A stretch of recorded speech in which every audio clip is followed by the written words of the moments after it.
Ya, ahora sí.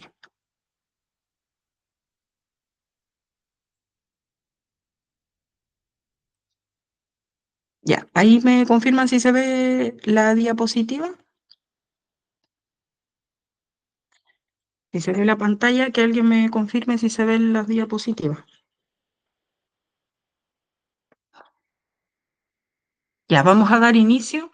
Espero que se escuche bien y que se vea la pantalla. La semana pasada hablamos sobre Apocalipsis y hablamos sobre el mensaje a la primera iglesia que Dios le habló, que fue el mensaje a la iglesia de Éfeso. Alcanzamos a ver solamente esa iglesia. Pero el día de hoy vamos a ver el resto de las iglesias, qué es lo que nos quiere decir Apocalipsis. Y el mensaje a la iglesia de Esmirna, que es la segunda iglesia que habla nuestro Señor Jesucristo. Vamos primeramente a leer los capítulos, el capítulo 2, del versículo del 8 al 11, que es cuando habla el mensaje que es a esta iglesia, la iglesia de Esmirna. ¿Y qué es lo que decía nuestro Señor Jesucristo? Lo que está acá textual de la Biblia Reina Valera de 1960. Dice, y escribe el ángel de la iglesia en Esmirna, el primero y el postrero, el que estuvo muerto y vivió, dice esto, yo conozco tus obras y tu tribulación y tu pobreza, pero tú eres rico, y la blasfemia de los que se dicen ser judíos y no lo son, sino sinagoga de Satanás. No temas en nada lo que vas a padecer. He aquí el diablo echará a algunos de vosotros en la cárcel para que seáis probados y tendréis tribulación por 10 días. Sé fiel hasta la muerte, y yo te daré la corona de la vida. El que tiene oído, oiga lo que el Espíritu dice a las iglesias. El que venciere no sufrirá daño de la segunda muerte. Entonces, ¿qué es lo que quiere decir el Señor acá? Y esta es una iglesia que estuvo en la antigüedad. Como podemos ver aquí, esta foto es una foto real de las ruinas de esta iglesia, de la iglesia de Esmirna, porque tenemos que recordar que todos los acontecimientos de la Biblia son verídicos, son hechos y se pueden comprobar históricamente. Entonces, como dato histórico, yo les puse, Esmirna era una ciudad fiel, pero estaba bajo el imperio romano como todas las iglesias donde el Señor Jesucristo les habló. ¿Qué pasaba? Que en esta ciudad, en Esmirna, había culto al César. Entonces el culto al César era obligatorio. Los cristianos eran considerados los enemigos del Estado porque no adoraban al César, adoraban a Jesús. Entonces esta foto, que es una foto más o menos actual, que es de las ruinas que queda de Esmirna, que era la ciudad antigua de Roma, donde hay mucha gente que la visita el día de hoy. ¿Por qué Jesús le escribe a esta iglesia, donde él le dice que eres el primero y el postrero, el que estuvo muerto y vivió? Se está describiendo a sí mismo y la obra redentora que él hizo. Cristo se presenta como eterno, como victorioso sobre la muerte, por eso yo se los anoté acá. Lo que es clave porque en la Esmirna, la iglesia de Esmirna y esa ciudad sufría la persecución y sufría el martirio a causa de que ellos no adoraban a César. Dice primero y postrero, que es el atributo divino que se le da a Jesucristo, y eso también lo podemos respaldar con un versículo de una profecía del Antiguo Testamento, de Isaías. Jesús dice, estuvo muerto y vivió, o sea que le está dando esperanza a los que están perseguidos para darles un consuelo, y a la vez se está diciendo acerca del triunfo que él tuvo en la cruz, porque sabemos que él estuvo muerto y también resucitó, venciendo la muerte y dándonos la esperanza a nosotros de tener juntamente vida eterna con él, y también de darnos resurrección del cuerpo, no solamente del alma. Entonces, esta es una esperanza que le da a esta iglesia específicamente que era perseguida. Le dice sinagoga de Satanás. Esto se refiere a los judíos hostiles que denunciaban a los cristianos de esa época ante Roma. Eran traidores los mismos judíos porque los cristianos eran judíos, los que estaban ahí también eran greco-romanos.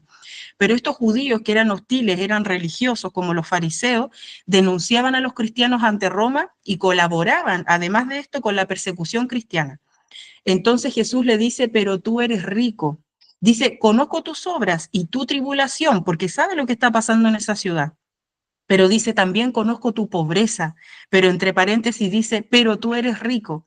¿Por qué? Porque ellos tenían pobreza material, no tenían nada, quizás no tenían cómo vestirse, no tenían alimento, pero eran ricos espiritualmente. Entonces eran cristianos ricos en fe, ¿Por qué? Porque ellos habían creído en la promesa de Jesucristo.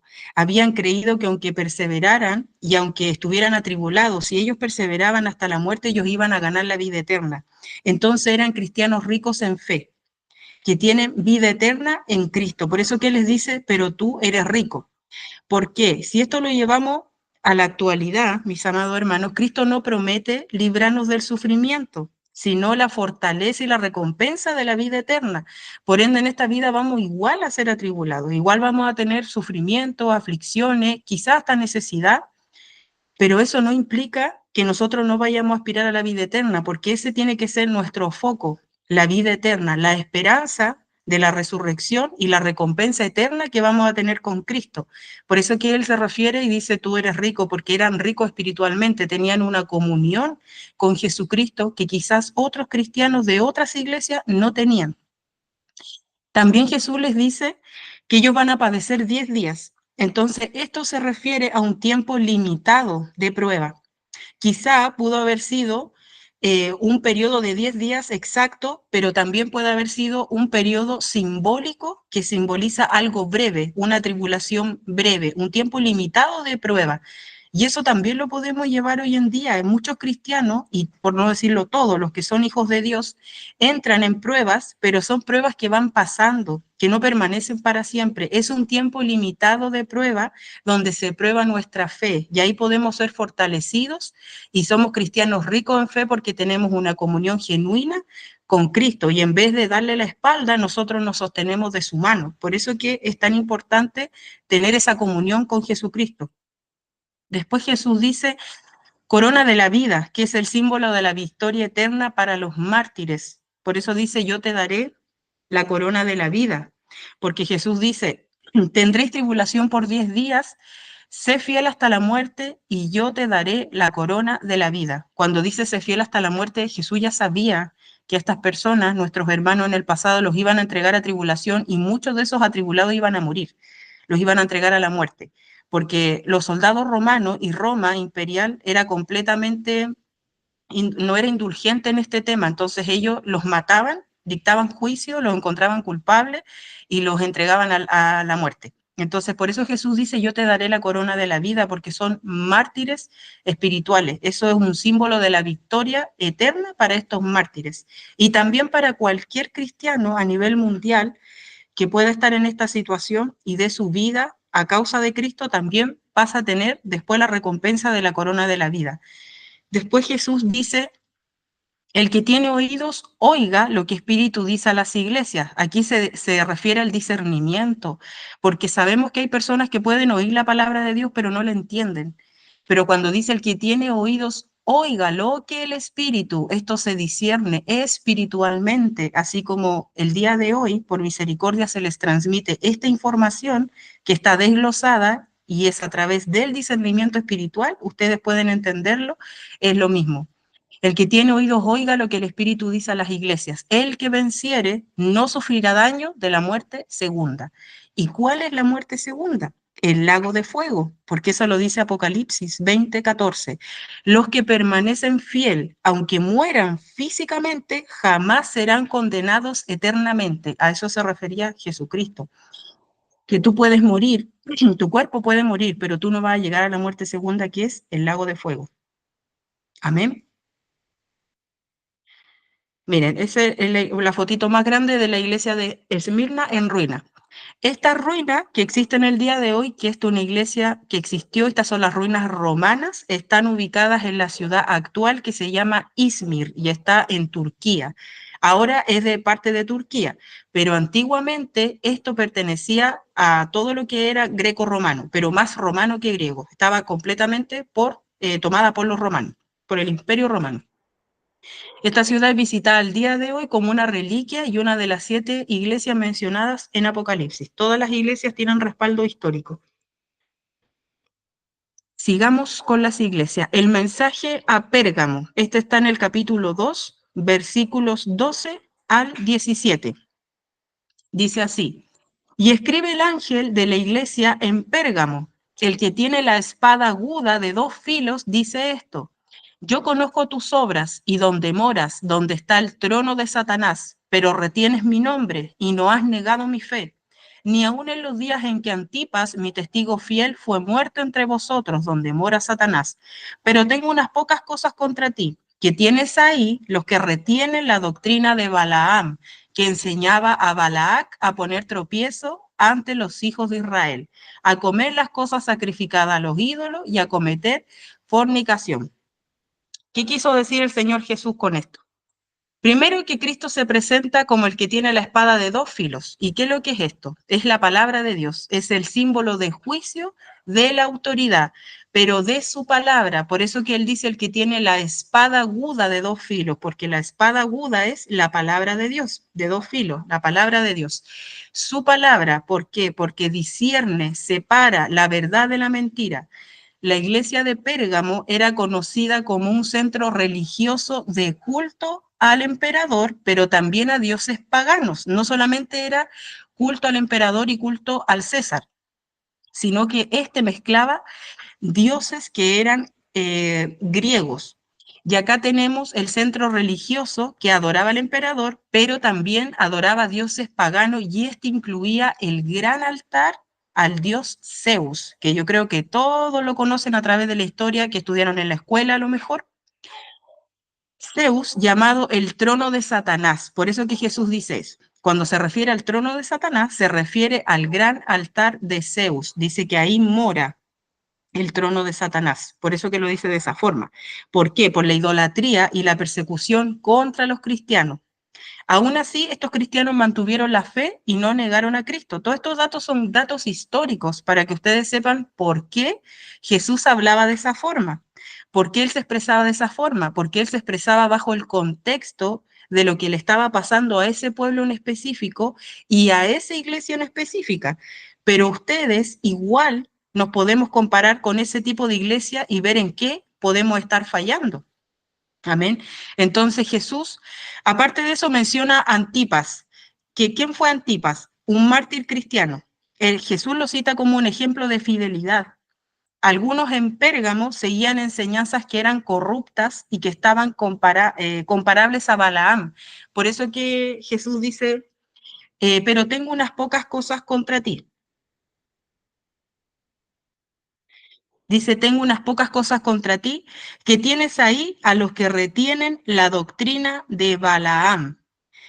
Balaam está citado en varias partes de la Biblia, pero está citado en Números 22-25. Y acá esa fotito para que lo recuerden, que fue un profeta, pero era un falso profeta, que tuvo que hablarle un asno para que él pudiera entender, porque no entendía. Pero más que eso, Balaam fue el que corrompió al pueblo de Israel por el mal consejo que le dio al rey que se llamaba Balac en ese tiempo. Entonces, este hombre que tenía mucha avaricia, el rey Balac le pidió que maldijera a Israel, pero Balaam, que era profeta, igual temía de Dios, no quiso decirle maldición a Israel porque Dios se lo prohibió. Pero como no lo maldijo, sino que lo bendijo, cuando Balac le pidió que lo maldijera, lo bendijo, pero le aconsejó en secreto a Balac, que era el rey en ese momento de esa tierra, le aconsejó ponerle tropiezo a los israelitas y lo llevó a cometer fornicación y también a las cosas sacrificadas a los ídolos. Entonces los corrompió. Como los corrompió con el consejo que le dio a este rey, que era Balac, que no toleraba al pueblo de Israel y lo quería fuera de ahí donde estaban acampando en los tiempos de Moisés, por eso que Jesús hace esta referencia sobre esta persona. Y él dice, tengo unas pocas cosas contra ti, que tienes ahí a los que retienen la doctrina de Balaam, o sea, a los que están reteniendo esta doctrina, que aguantan las cosas que son sacrificadas a los ídolos y también que cometen fornicación. Por eso que lo está comparando. También les dice Jesús, también tiene a los que retienen la doctrina de los nicolaitas, que fue lo que vimos en la primera iglesia, que ellos retenían la doctrina de los nicolaitas de la iglesia de Éfeso. Entonces Jesús dice, los que yo aborrezco, la que yo aborrezco. Entonces sabemos que la doctrina de los nicolaitas también comían cosas sacrificadas a los ídolos y practicaba lo que era el libertinaje, porque seguían una persona que se llamaba Nicolás, que tenía una doctrina que era completamente apóstata. Entonces esta iglesia estaba permitiendo esas dos cosas, la doctrina de Balaam, que estaba corrompida, a practicar la fornicación y también a comer cosas sacrificadas a los ídolos. ¿Qué quiere decir esto? Que ellos participaban en fiestas paganas, que esos cristianos participaban en las fiestas paganas, que hoy en día también se ven, hermano. Por ejemplo, si un cristiano de hoy en día celebra Halloween, está cometiendo la doctrina de Balaam, porque está participando en una fiesta que es un sacrificio a los ídolos, a los demonios. Entonces se puede llevar en la antigüedad y también al día de hoy, que son las mismas fiestas paganas que se celebran hoy en día, también se celebraban en la antigüedad. Por eso que hay que tener tanto cuidado con la doctrina que estamos aprendiendo en la iglesia y cómo nos comportamos en la vida diaria. Entonces Jesús dice, por tanto, arrepiéntete, le da la oportunidad. Dice, tienes ahí a los que retienen la doctrina nicolaíta, o sea, los que practican también el libertinaje, la fornicación y cosas sacrificadas a los ídolos. Por tanto, arrepiéntete, pues si no, vendré a ti pronto y pelearé contra ellos con la espada de mi boca, o sea, contra la verdad de la palabra de Dios. El que tiene oído, oiga lo que el Espíritu dice a las iglesias. Escuchar con discernimiento, discernir lo que él está diciendo. Al que venciere, daré a comer del maná escondido y le daré una piedrecita blanca y en la piedrecita un nombre nuevo escrito, el cual ninguno conoce, sino aquel que lo recibe. Entonces, acá de la explicación yo les puse que esto era lo que les estaba hablando, incluía la idolatría y la inmoralidad sexual. Había tolerancia hacia el pecado dentro de la iglesia y Cristo nos advierte que ejecutará juicio con su palabra si no se corrige ese pecado. La espada de la boca, que es lo que representa la autoridad divina para juzgar y purificar a la iglesia. También él dice maná escondido, que es la provisión, la comunión espiritual con Dios. Cristo mismo es el verdadero maná, porque esto lo dice Juan 6:48-51. Piedrecita blanca con un nombre nuevo.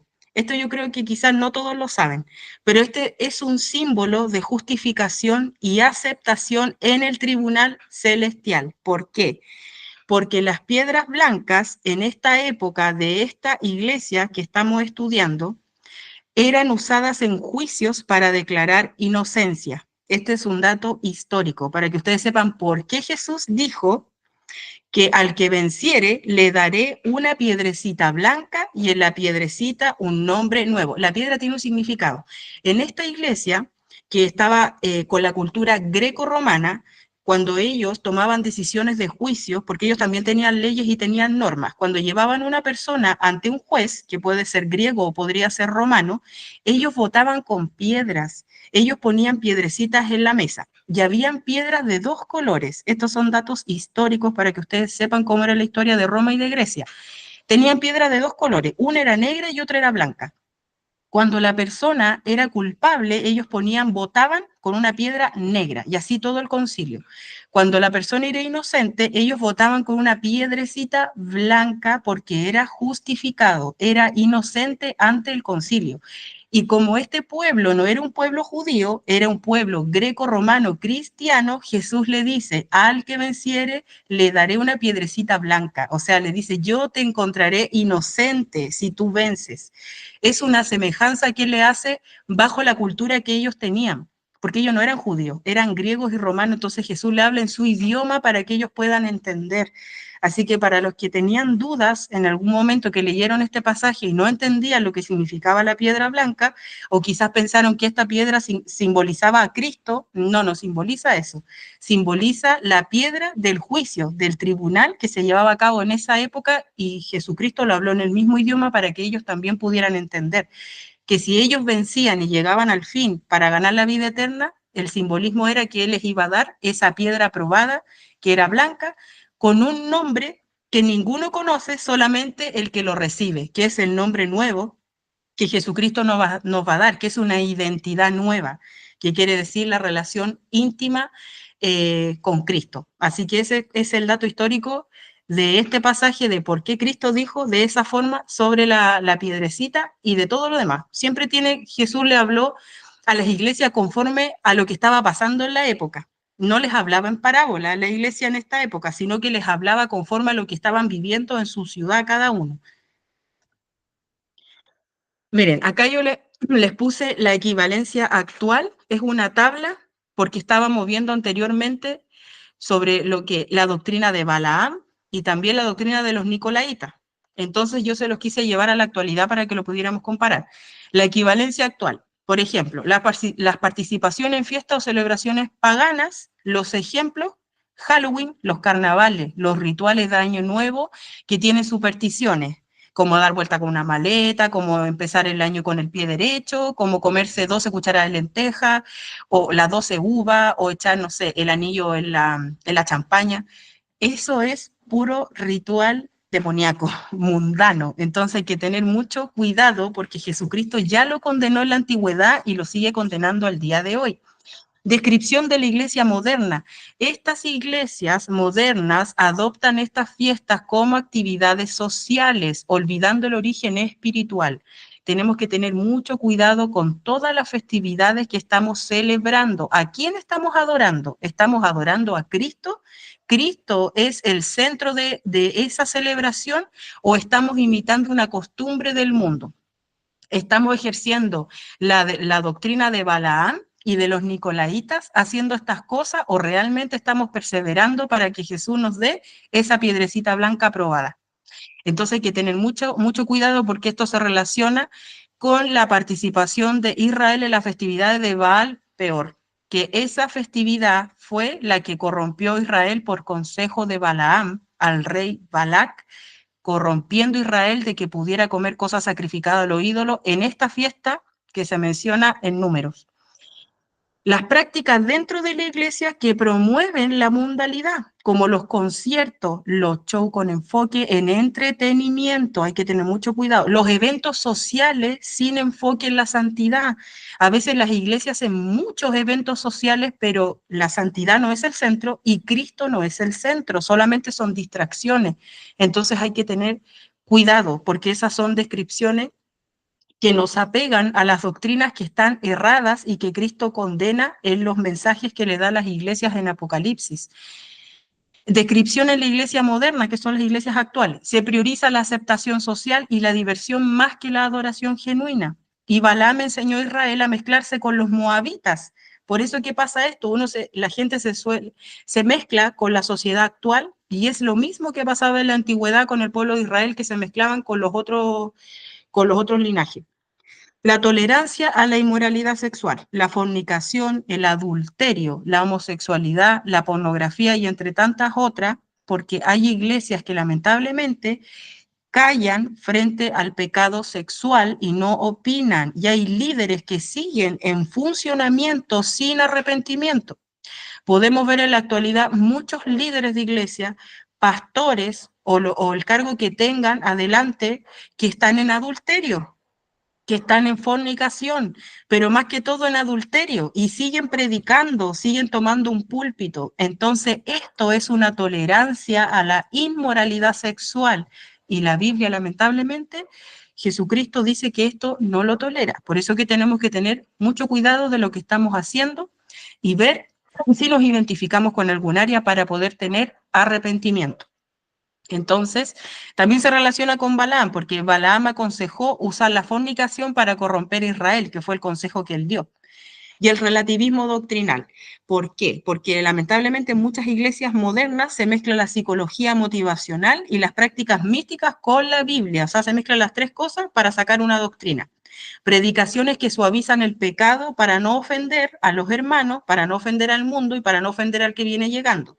Entonces esto es similar a los nicolaitas, a esa doctrina, que se puede ser cristiano y seguir gozando del mundo, participando del mundo, pero esto, ante los ojos de Dios, es una aberración, porque Jesús aborrece la doctrina de los nicolaitas y también la relación que tienen con la doctrina de Balaam. Por eso que hay que tener mucho cuidado. El mensaje a Tiatira, capítulo 2, versículo 18 al 29. Sigamos con la siguiente iglesia. Aquí está la cuarta iglesia. Y escribe el ángel de la iglesia en Tiatira, el Hijo de Dios, el que tiene ojos como llama de fuego y pies semejante al bronce bruñido, dice esto: yo conozco tus obras y amor y fe y servicio y tu paciencia, y que tus obras postreras son más que las primeras, pero tengo unas pocas cosas contra ti. Y aquí viene la parte mala que Jesús le dice a esa iglesia. Que toleras que esa mujer Jezabel, que se dice profetiza, enseñe y seduzca a mis siervos a fornicar y a comer cosas sacrificadas a los ídolos. Y le he dado tiempo para que se arrepienta, pero no quiere arrepentirse de su fornicación. He aquí yo la arrojo en cama y en gran tribulación a los que con ella adulteran, si no se arrepienten de las obras de ella. Y a sus hijos heriré de muerte, y todas las iglesias sabrán que yo soy el que escudriña la mente y el corazón, y os daré a cada uno según vuestras obras. ¿Qué quiso decir el Señor Jesús con eso?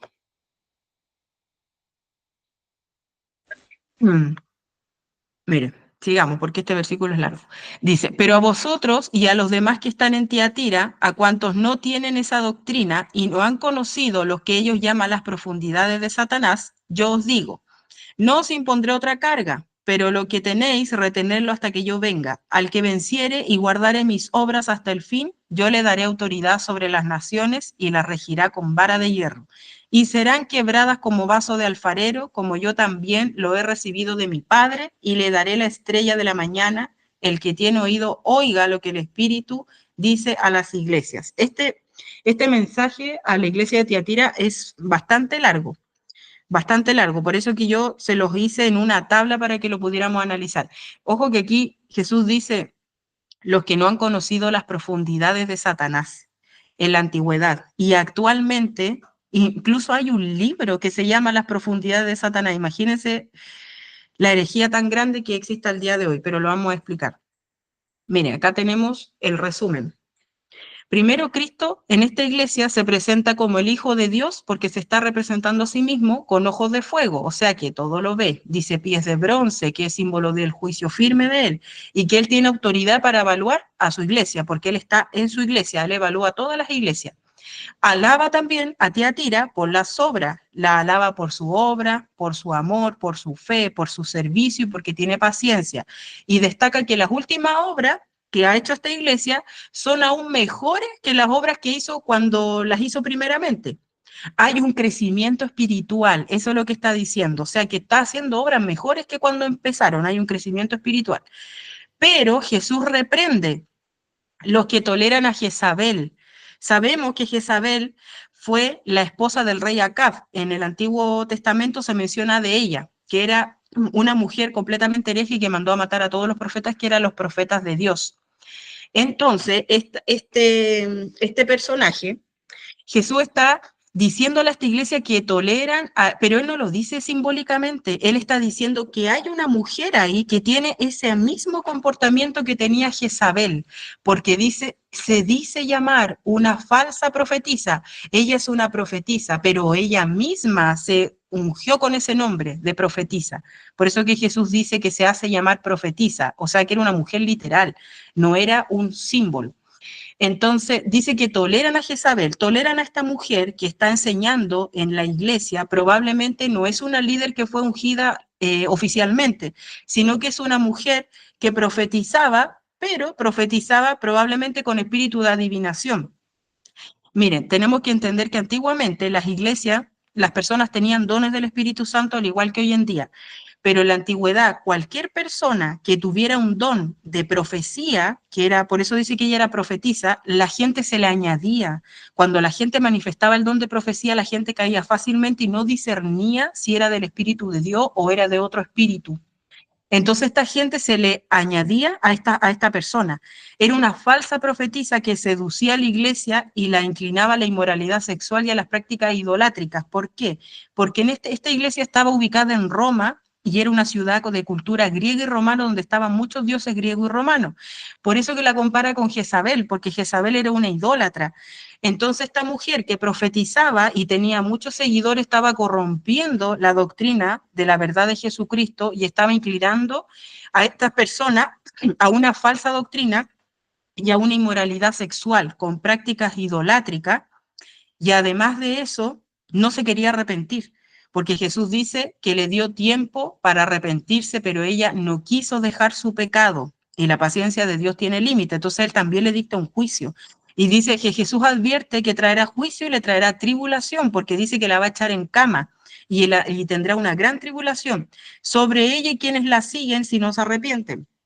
Los hijos, cuando dice heriré a sus hijos de muerte, no se refiere a los hijos biológicos de Jezabel, se refiere a los seguidores, los hijos espirituales que ha engendrado Jezabel, la mujer que es falsa profetisa infiltrada en la iglesia, que ella ha engendrado seguidores.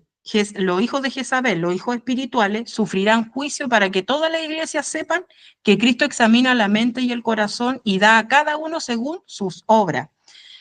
Pero no todos estaban contaminados. Miren, hermano, esto pasa en las iglesias de ahora, pasa en casi todas las iglesias. Usted va a una iglesia, usted asiste a una iglesia y usted va a ver gente que está profetizando, gente que está hablando en lengua, que está profetizando y que las profecías que dice son dudosas o que tienen muchos seguidores o son falsos profetas. Sobre todo en las iglesias que son modernas, no la que tienen la sana doctrina, las iglesias que son modernas, se ven muchos falsos profetas y falsas profetas que profetizan con espíritus de adivinación, que profetizan con muchas cosas que son con números, con cantidades de dinero exactas, con números de teléfono. Eso es un espíritu de adivinación y tiene muchos seguidores. Entonces, ese espíritu es el espíritu de Jezabel, lamentablemente el espíritu de inmoralidad sexual, de prácticas idolátricas y también que profetizan con espíritu de adivinación y corrompen al pueblo de Dios a doctrinas que son de apostasía, donde se tolera el pecado, porque pasa eso, que en la iglesia se está tolerando el pecado, que no se le corrige al hermano con amor, sino que se le tolera la condición pecaminosa que lo está llevando a que pierda su salvación o a que nunca tenga una comunión genuina con Cristo y que no se arrepienta, porque lamentablemente el hermano cree que va bien si no se le exhorta, si no se le predica la palabra de Dios como debe ser. El hermano cree que va siguiendo un buen camino y puede seguir a cualquier profeta que se diga que es profeta y no distingue lo que es de Dios. Y esa es una condición peligrosa. Entonces, tenemos que entender que Cristo examina la mente y examina el corazón de cada ser humano y de cada hijo de Dios y paga a uno según sus obras, porque Él lo dijo acá en Apocalipsis. También dice que a los fieles que no han seguido esta falsa enseñanza ni han conocido las profundidades de Satanás, Jesús les dice que no le impondrá más carga. ¿Por qué las profundidades de Satanás? ¿Qué es lo que creen que es eso ustedes? Las profundidades de Satanás. Miren, en esa época, esta mujer estaba enseñando enseñanzas que tenían que ver con idolatría, con demonios, con los dioses paganos que ellos tenían como que adoraban antiguamente, estaba mezclando y se estaba metiendo en cosas que no tenía que meterse. Entonces no se estaba guiando por la palabra de Dios y estaba estudiando las profundidades de Satanás. Pero si lo llevamos al día de hoy, las profundidades de Satanás es cuando el hermano cristiano o las iglesias estudian más cosas que te están hablando de demonios que te están hablando de Cristo. Yo como cristiano tengo que orientarme, guiarme y regirme bajo la palabra de Dios, porque el canon bíblico es la brújula del ser humano y ese va a ser mi brújula de vida. Ese va a ser mi orientación definitiva, la palabra de Dios. Pero, por ejemplo, si yo me alimento de testimonios sobre demoniología o si estudio libros que son de demoniología para saber a qué me estoy enfrentando, para saber en qué se están clasificando los demonios, eso es conocer las profundidades de Satanás y Jesús no lo permite.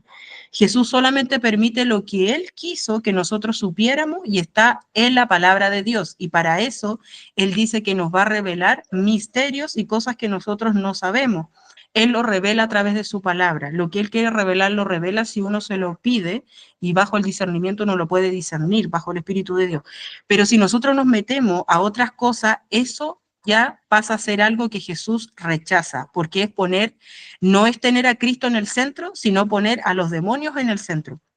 Por eso hay que tener cuidado con lo que estamos viendo, con lo que estamos escuchando, con lo que podemos estar leyendo para poder aprender, porque yo he visto muchos profetas al día de hoy que se hacen llamar profetas de Dios y que ellos han estudiado demoniología y que tienen certificados, doctorados y lo que sea en demoniología sumeria, en cosas que la palabra de Dios no lo respalda. Y esto es el espíritu de Jezabel, que toleran estas prácticas idolátricas y además que estudian la profundidad de Satanás y esto tiene una repercusión. Entonces él dice a los fieles que no han seguido esta falsa enseñanza ni han estudiado las profundidades de Satanás, Jesús les dice no les impondré más carga. Les exhorta a retener firmemente la fe hasta que él regrese. La promesa al vencedor es la autoridad sobre las naciones en el reino de Cristo, gobernando con justicia como él lo recibió de su Padre. La autoridad sobre las naciones en el reino milenial, porque dice que lo regirá con vara de hierro. Ese es el reino milenial sobre las naciones de la tierra. Dice, recibirán la estrella de la mañana. ¿Quién es la estrella de la mañana? Es Cristo mismo, símbolo de Cristo mismo y la victoria final. Por eso dice, recibirán la estrella de la mañana, o sea, lo recibirán a él mismo. Y termina con la advertencia, el que tiene oídos, oiga lo que el Espíritu dice a las iglesias. Él siempre termina con esta advertencia para que podamos discernir lo que él está, lo que trata de decirle a las iglesias en la antigüedad y también al día de hoy, porque este mensaje es para todos los creyentes de todas las épocas, porque por eso él dice, el que tiene oídos oiga lo que el Espíritu dice a las iglesias en manera general. No dice a la iglesia de este siglo, dice a la iglesia de manera en general, porque la palabra de Dios trasciende en el tiempo. Entonces, lo mismo que pasaba en la antigüedad, es lo mismo que pasa el día de hoy, solo que tiene otro nombre. Por eso, la importancia de conocer la palabra del Señor. Espérenme un poquito. Ya, pensé que se había unido. Sigamos. Miren, aquí les puse otra tablita del aspecto y del estudio sano. Por ejemplo, cuando estamos en guerra espiritual, pero hay cosas que queremos saber, pero no tenemos que traspasar los límites que Cristo nos ha dicho. Entonces, el enfoque principal es conocer a Cristo y su victoria sobre el mal. Ese es el estudio sano para la guerra espiritual. Pero las profundidades de Satanás es conocer los detalles del mal, o sea, los demonios, los rituales, los nombres, todas esas cosas son profundidades de Satanás. Pero nosotros debemos conocer a Cristo y la victoria sobre el mal. El propósito, proteger, alertar, edificar la iglesia, porque esto está respaldado en la palabra de Efesios. Pero en las profundidades del enemigo dice, esto es la curiosidad morbosa, o sea, es el orgullo de saber más o supuesta revelación profunda. Siempre tenemos que tener la base bíblica, estudio de la palabra, el discernimiento espiritual, como dice segunda de Timoteo, lo que es las profundidades del enemigo, basado en prácticas, en libros o culturas paganas más que la escritura. Ahí tenemos que discernir y darnos cuenta en qué nos estamos equivocando, si estamos participando en lo que son las profundidades del adversario. El resultado espiritual, si hago un estudio sano para guerra espiritual, tiene que ser con la Biblia, con discernimiento, con oración, aumenta la fe en Cristo, lleva la oración, santidad, autoridad espiritual. Pero las profundidades del enemigo genera temor, genera confusión, fascinación con lo oculto, eso ya es ocultismo, distrae de Cristo, o sea, nos saca del foco que es de Cristo y nos empezamos a obsesionar con las cosas que son de demonio. Que cuando vemos, no sé, los ex satanistas que ahora son cristianos y dan testimonio de qué rituales hacían, y empiezan a decir, no, es que este demonio se llama tanto y opera en tal lugar. Esas son profundidades de Satanás y hay que tener mucho cuidado con lo que estamos escuchando y viendo. Entonces, el ejemplo bíblico, Pablo en Hechos 17 conoce el contexto de Atenas, pero predica al Dios desconocido. Cuando Pablo va, no se pone a indagar de quién es el Dios desconocido. Él predica y conoce los ídolos de vista, de los ídolos griegos. Pero los de Tiatira decían conocer profundidades y terminaron en idolatría, en inmoralidad. Entonces hay una raya muy delgada que no debemos cruzar los cristianos. El fruto en la iglesia, la libertad, el discernimiento, la obediencia, la madurez espiritual son frutos. Pero cuando se mezcla con las profundidades, ahí hay una mezcla, hay permisividad, hay exposición a ataques espirituales, porque estamos abriendo puertas a los espíritus inmundos con lo que estamos viendo, con lo que estamos consumiendo. Por eso que hay que tener mucho cuidado, porque ahora hay muchas redes sociales y los cristianos de esta época están sumergidos en lo que son las plataformas. Están sumergidos en lo que son Facebook, Instagram, TikTok, donde salen tantos videos de testimonio, de ex satanista, de brujas, de ex brujos, de puras cosas así, que hay que tener mucho cuidado con lo que estamos escuchando, y de muchos falsos profetas que hacen señales y prodigios maravillosos, pero son profetas del enemigo. Así que hay que tener mucho cuidado. Lo mejor es estudiar la palabra de Dios y alejarnos un poco de las redes sociales que envician y que no son de provecho, porque lo que necesitamos saber está en la palabra de Dios, no en otra parte. La iglesia de Sardis.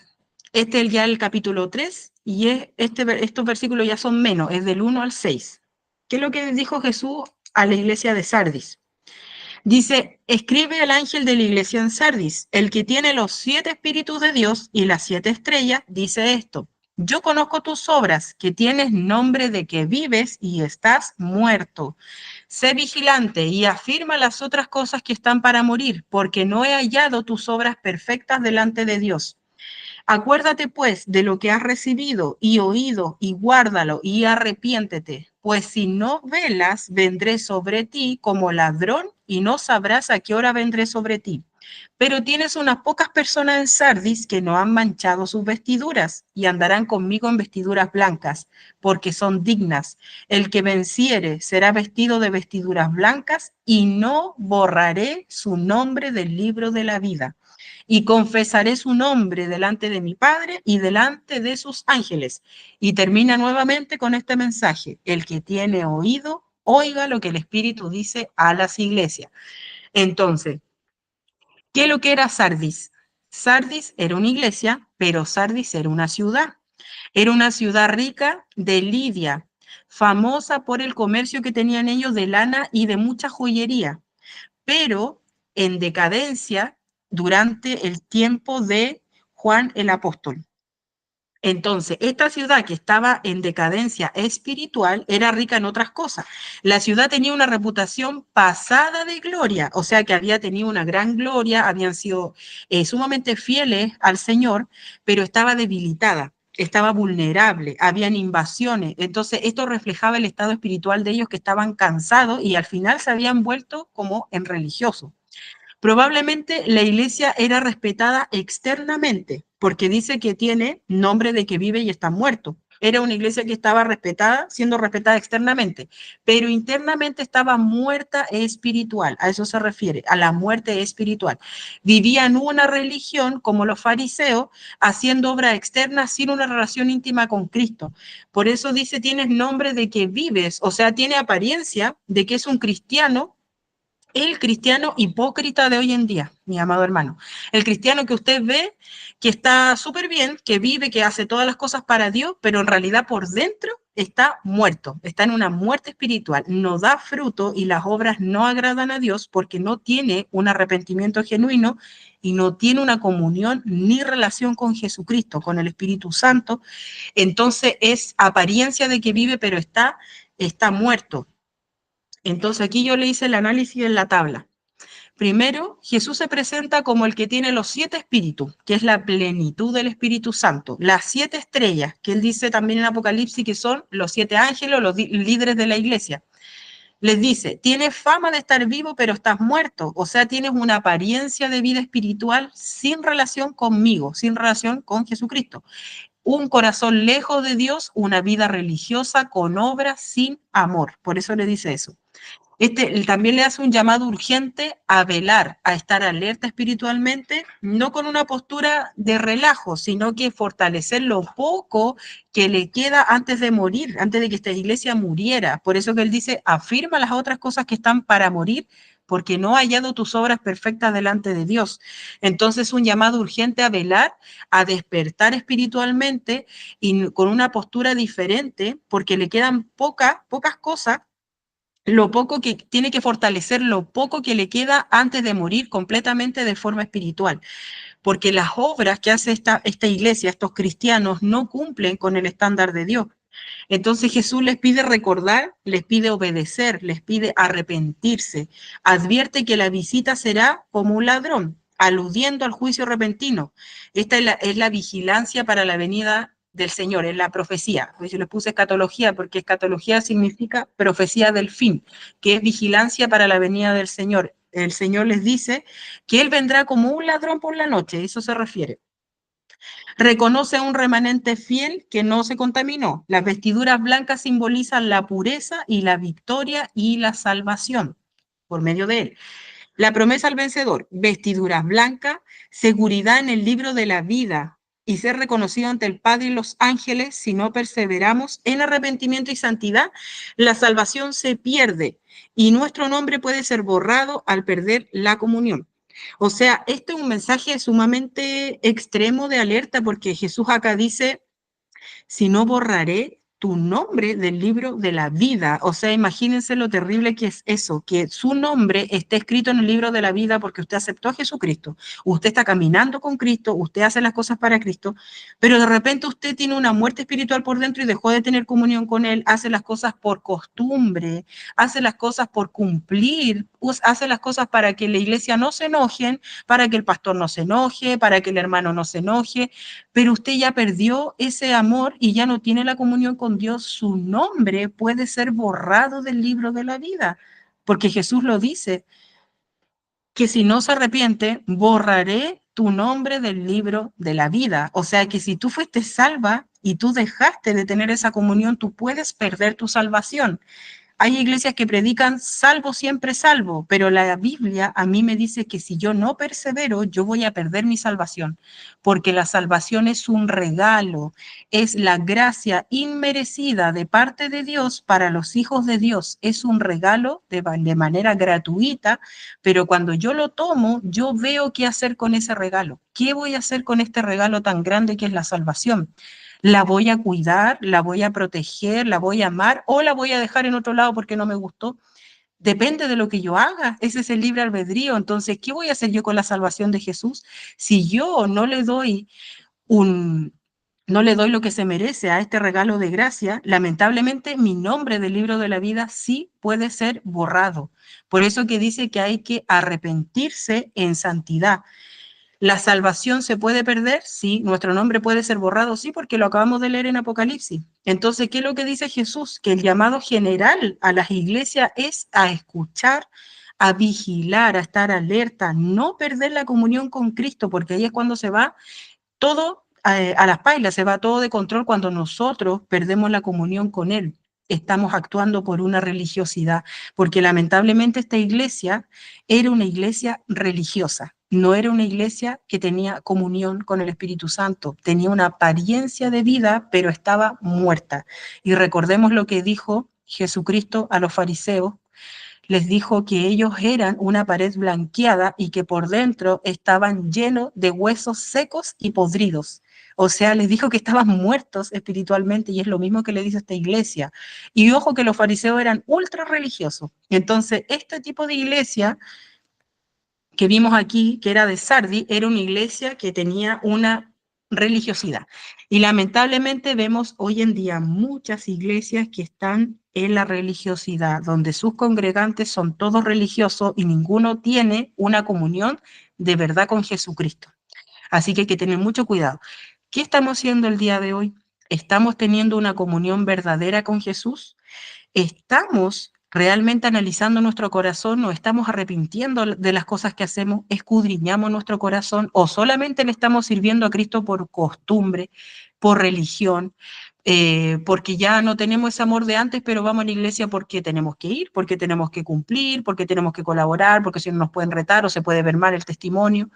¿Qué estamos haciendo realmente? ¿Realmente amamos a Jesús? ¿Realmente queremos ser salvos o estamos arriesgando nuestra vida a que se borre nuestro nombre de ese libro de la vida tan precioso que está escrito? Entonces tenemos que analizarlo. El mensaje a Filadelfia, capítulo 3, versículo del 7 al 13. Dice, escribe el ángel de la iglesia en Filadelfia. Esto dice el santo, el verdadero, el que tiene la llave de David, el que abre y ninguno cierra, y cierra y ninguno abre. De nuevo Jesús está describiendo a sí mismo. Yo conozco tus obras. He aquí, he puesto delante de ti una puerta abierta, la cual nadie puede cerrar, porque aunque tienes poca fuerza, has guardado mi palabra y no has negado mi nombre. He aquí yo entrego de la sinagoga de Satanás a los que se dicen ser judíos y no lo son, sino que mienten. He aquí yo haré que vengan y se postren a tus pies y reconozcan que yo te he amado. Por cuanto has guardado la palabra de mi paciencia, yo también te guardaré de la hora de la prueba, que ha de venir sobre el mundo entero, para probar a los que moran sobre la tierra. He aquí yo vengo pronto, retén lo que tienes para que ninguno tome tu corona. Al que venciere, yo lo haré columna en el templo de mi Dios y nunca más saldrá de allí. Y escribiré sobre él el nombre de mi Dios y el nombre de la ciudad de mi Dios, la nueva Jerusalén y mi nombre nuevo. El que tiene oído, oiga lo que el Espíritu dice a la iglesia. Esta iglesia, que es la de Filadelfia, esta es la iglesia a lo que nosotros debemos aspirar. Esta es la única iglesia que Jesucristo no reprende. Jesucristo solamente le dice que guarde lo que tiene. Es una iglesia que tiene poca fuerza, pero si ustedes se dan cuenta, todas las iglesias que hemos estudiado y que hemos visto, y falta la última que es la Odisea, esta iglesia es la única que está haciendo las cosas bien. Y veamos el contexto histórico. Esta iglesia, que es la de Filadelfia, que fue fundada en el siglo II antes de Cristo, en honor al rey Atalo de Filadelfo, ahí el nombre. Mire, la iglesia de Filadelfia estaba ubicada en una zona que era propensa a los terremotos. Entonces, ¿qué pasaba? La ciudad sufría constantes destrucciones, como habían tantos terremotos, se pasaban cayendo las cosas que estaban adentro, las casas, los muros, porque todas las cosas eran prácticamente de barro, de piedra, entonces sufría constante destrucción y los habitantes que vivían ahí a veces tenían que vivir afuera de las murallas porque tenían miedo. Entonces la iglesia de Jesucristo era pequeña, era un remanente. No era como las iglesias que leímos anteriormente, que prácticamente eran muchas personas que se desviaban de la fe y todo el tema, las que vimos anteriormente. Pero la iglesia de Filadelfia se caracterizaba porque era una iglesia de pocas personas. Era una iglesia muy pequeña, tenía poca fuerza humana, pero era fiel a Cristo. Y aquí es donde nos debemos destacar, porque a esta iglesia es la que debemos nosotros aspirar, aunque literalmente en el tiempo que estamos viviendo como humanidad, estamos en la época de la Odisea, nosotros debemos ser la iglesia de Filadelfia, que es una iglesia que tiene poca fuerza humana quizá porque no tiene muchos congregantes, no tiene mucha gente, no tiene cientos de personas que se están congregando, pero es una iglesia fiel a Cristo, es un remanente fiel. Mire, esos muros son en la entrada de la ciudad de Filadelfia. Se ve un poco borroso, pero esas son las ruinas que quedan de la ciudad, porque como yo les digo, todos son hechos históricos que pueden ser comprobados y por eso les pongo fotos de cada iglesia que existió en realidad. Entonces acá yo les puse la tabla para que la analicemos. Entonces aquí estaba el texto resumido. Primero, Jesucristo se presenta con santidad y con la autoridad soberana, la llave de David, que representa la autoridad real para abrir puertas espirituales. Solo Él tiene control sobre las oportunidades, sobre la salvación y los ministerios. Entonces, la iglesia era una iglesia pequeña, era débil humanamente, pero era fiel a la palabra. La puerta abierta simboliza la oportunidad de la evangelización, el acceso al reino, la puerta abierta. Su fortaleza está en Cristo, no en el tamaño, no en los congregantes. Los enemigos religiosos judíos que rechazaban a Cristo iban a ser humillados y reconocerían el favor de Dios sobre esta iglesia. Muestra la vindicación divina, o sea que está en rectitud, a los fieles frente a la oposición. Y también le da una promesa profética de protección en la prueba global. Y esto se interpreta por los grandes intérpretes, que y también sabemos que por el Espíritu Santo lo que se refiere, que es la referencia a la gran tribulación. Por eso dice que por cuanto has guardado la palabra de mi paciencia, yo también te guardaré de la hora de la prueba que ha de venir al mundo entero para probar a los moradores de la tierra. Eso es el versículo completo. Entonces, esta es la promesa profética. Para este tipo de iglesia, amado hermano, no para las otras iglesias. Si usted siente que está en esta iglesia, que es la iglesia de Filadelfia, Jesucristo le hizo esta promesa: yo te guardaré de la hora de la prueba, o sea, que nos incluye en el arrebato. Dice, implica que los fieles serán preservados o arrebatados antes del juicio, que es el rapto. El rapto no va para las otras iglesias que están con estas cuestiones que no se han arrepentido, que tienen a Jezabel, que tienen doctrinas herejes, que tienen falsos profetas, que están en apostasía. Esta promesa es para la iglesia de Filadelfia, porque esta iglesia, aunque era pequeña y tenía poca fuerza, era fiel a Jesucristo. Entonces, por eso que Jesús le hace la promesa de que lo va a guardar de la gran tribulación y lo va a raptar. Dice, vengo pronto, retén lo que tienes para que ninguno tome tu corona. Entonces el llamado a perseverar hasta la venida de Cristo, la corona que simboliza la recompensa eterna, si no perseveran, o sea, si no perseveramos, porque espiritualmente pertenecemos a esta iglesia, si no perseveramos, otro va a recibir la recompensa que estaba destinada para nosotros, y en este caso para ellos. Al que venciere lo haré columna en el templo de mi Dios. Ser columna representa permanencia, honor y firmeza en la presencia de Dios. Recibir los nombres de Dios, de la Nueva Jerusalén, de Cristo, indica la identidad eterna y la posesión celestial. Entonces, ser columna, vamos a estar ahí permanentemente, es algo de honor, de firmeza, porque pertenecemos a Jesucristo. Y después, como siempre él dice, la conclusión universal, que es el mensaje que él da, no es solo histórico, sino que es aplicable a todos los fieles y los creyentes que escuchan al Espíritu Santo. Por eso dice, el que tiene oído, oiga lo que el Espíritu dice a las iglesias. Entonces, con esta iglesia, que es la iglesia de Filadelfia, nosotros nos tenemos que identificar porque es la única iglesia que Jesús no reprende, sino que le dice que aunque tiene poca fuerza, que son poquitos, es el remanente fiel, Él le promete que los va a raptar, los va a sacar de la hora de la prueba que es para el mundo y que retengan lo que tienen, que perseveren hasta el fin con lo que ya tienen. Y finalmente tenemos la iglesia de la Odisea, que esta es la última iglesia, del capítulo 3, versículo 14 al 22. Y esto sí que lo vemos ahora, sí que está de moda esta iglesia. Y es el tiempo que estamos pasando, porque la iglesia de la Odisea empezó en el año 1900 hasta el 2025. En la actualidad estamos en este periodo de iglesia. Pero no nos tenemos que identificar con esta iglesia, aunque históricamente estemos en la Odisea. ¿Por qué? Porque debemos ser la iglesia de Filadelfia. Dice así, y escribe el ángel de la iglesia en la Odisea. He aquí el amén, el testigo fiel y verdadero, el principio de la creación de Dios, dice esto. Yo conozco tus obras, que ni eres frío ni caliente. Ojalá fuese frío o caliente. Pero por cuanto eres tibio y no frío ni caliente, te vomitaré de mi boca. Porque tú dices, yo soy rico y me he enriquecido y de ninguna cosa tengo necesidad. Y no sabes que tú eres un desventurado, miserable, pobre, ciego y desnudo. Por tanto, yo te aconsejo que de mí compres oro refinado en fuego para que seas rico y vestiduras blancas para vestirte y que no se descubra la vergüenza de tu desnudez. Y unge tus ojos con colirio para que veas. Yo reprendo y castigo a todos los que amo. Sé pues celoso y arrepiéntete. He aquí, yo estoy a la puerta y llamo. Si alguno oye mi voz y abre la puerta, entraré a él y cenaré con él y él conmigo. Al que venciere, le daré que se siente conmigo en mi trono, así como yo he vencido y me he sentado con mi Padre en su trono. Y de nuevo dice, el que tiene oído, oiga lo que el Espíritu dice a las iglesias. ¿Qué pasaba acá?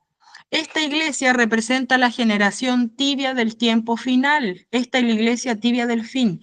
Cree que está bien espiritualmente, ama el confort, ama el dinero, ama la comodidad, ama el estatus, pero ha dejado fuera a Jesucristo.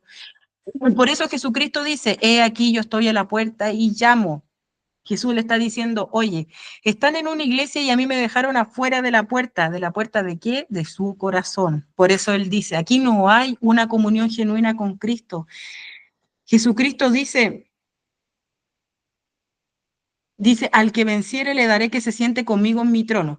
Pero más arriba en el 20 dice, he aquí yo estoy a la puerta y llamo. ¿A la puerta de qué? A la puerta del corazón llamo. Si alguno escucha mi voz, abre la puerta, o sea, abre el corazón, yo voy a poder entrar y cenaré con él y él conmigo. ¿Qué quiere decir esto? Que va a haber una comunión, pero la iglesia tibia no tiene esta comunión porque es una iglesia cómoda, entonces dejan a Jesucristo afuera y se preocupan de otras cosas.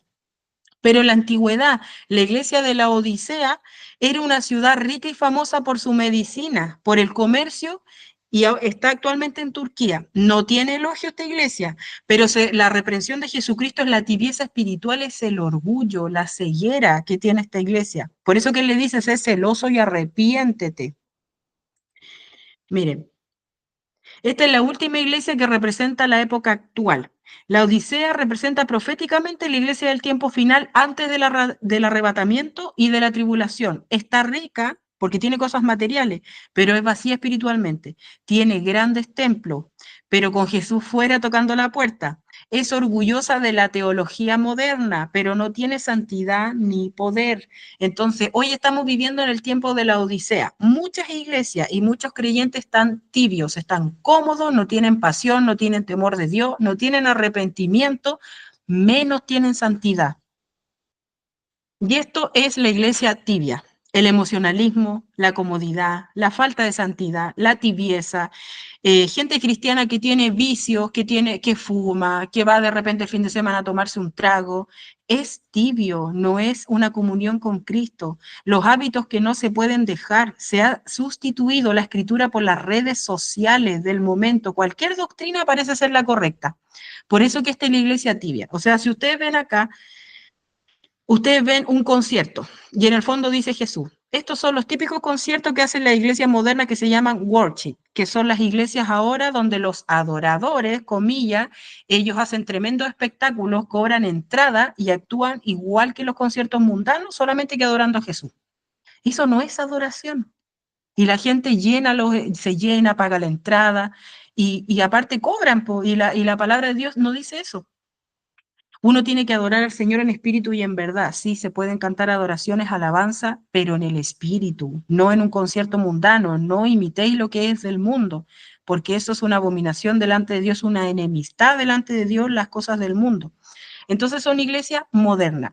Lo que pasa con TikTok o con las redes sociales es lo mismo. Por ejemplo, este es un típico video de TikTok. Si no crees en Dios, sigue deslizando. Y son jóvenes que hacen estos reels de TikTok. Esta es la iglesia tibia, moderna, que se acostumbran a las cosas del mundo y las pasan por cosas que son bíblicas. Mira, acá tenemos otra cosa. El típico show de danza en la iglesia. Yo sé que muchas iglesias toleran lo que es la danza porque la Biblia lo respalda con David, porque David danzaba delante del arca del pacto, del arca de Jehová. Él danzaba para Jehová, pero esto lamentablemente se ha vuelto un show, hermano. Uno puede ir a iglesia donde hay este montaje de danza tan grande que distrae la palabra de Dios. La gente va para ver un show, para ver a las niñas bailando, para ver los trajes, para ver quién se equivoca, para ver quién baila mejor. Y una falta de respeto, porque nosotros vamos para nutrirnos en la palabra de Dios. ¿Cómo creen que los apóstoles lo hacían en la antigüedad? Ellos predicaban la palabra de Dios en las calles, habían requisitos para ser un líder de iglesia. Santidad, predicar, estar lleno del Espíritu Santo, pero la iglesia no montaban estos shows de danza y las coreografías y esas coreografías interminables que ensayan, ensayan, ensayan. ¿Y dónde está la palabra de Dios? ¿Dónde está el estudio de la palabra de Dios? Entonces, esto lamentablemente con buenas intenciones es la iglesia tibia, que tiene costumbres mundanas y también costumbres que son cristianas. Tenemos la típica modelo pastora, que cualquiera ahora es pastora. Pastora modelo, con ropa ajustada, que dicen mensajes de la prosperidad, mensajes que son sumamente feministas. Aquí tenemos otra pastora que es súper conocida, la Lindsay Font. Son pastoras que lamentablemente predican feminismo, predican prosperidad. Entonces son iglesias que están tibias, lamentablemente. Es la iglesia de la Odisea. Cristianos que tienen vicios y otros conciertos que son cristianos y los típicos TikTok de los mejores videos cristianos de TikTok. Entonces hay que tener discernimiento. ¿Qué es lo que estamos haciendo hoy en día? Mensaje de Jesús para la iglesia que es la actual, que es la Odisea. Jesús se presenta como fiel, como el verdadero, como el Señor de la creación. Pero Jesús recuerda que Él es el único digno de confianza y autoridad. Entonces, la iglesia tibia, que es la iglesia de ahora, confían en el dinero, confían en los líderes, confían en las tradiciones, pero se olvidan que Cristo debe ser el centro. Entonces estas personas cristianas no son ni frías ni calientes, son tibias. Y Jesús dice, te vomitaré. La Odisea, para que ustedes sepan por qué él dice eso, la Odisea tenía agua tibia en sus acueductos.